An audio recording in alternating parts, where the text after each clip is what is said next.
Hi, welcome to Woolbuddy tutorial, and today we are going to make a quick needle felting project.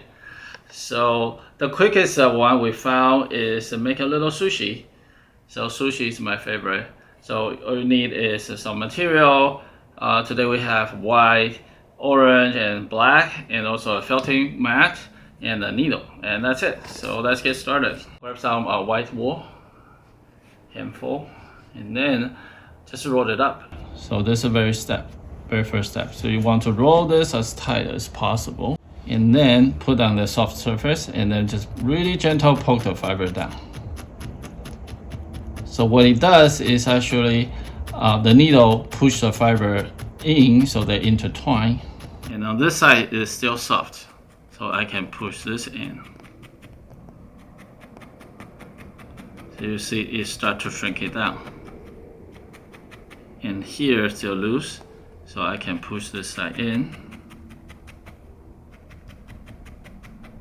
It's very gentle.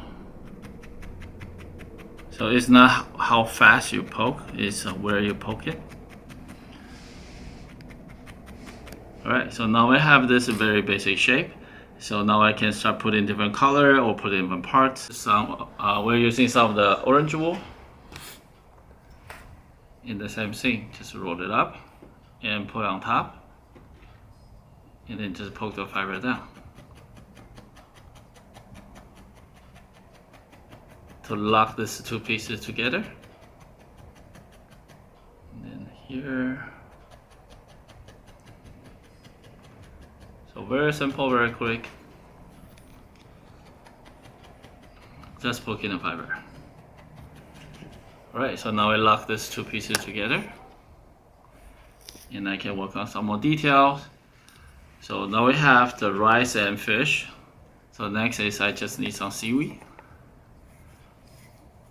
So this is the black, and then I can just use my hand to pre-fill the shape, right, to roll that into the shape I need. And also you can use your hand to do this too.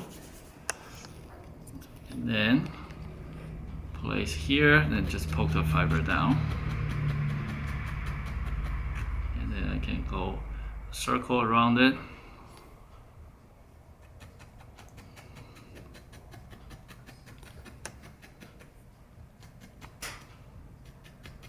That's it. Now we have this little sushi.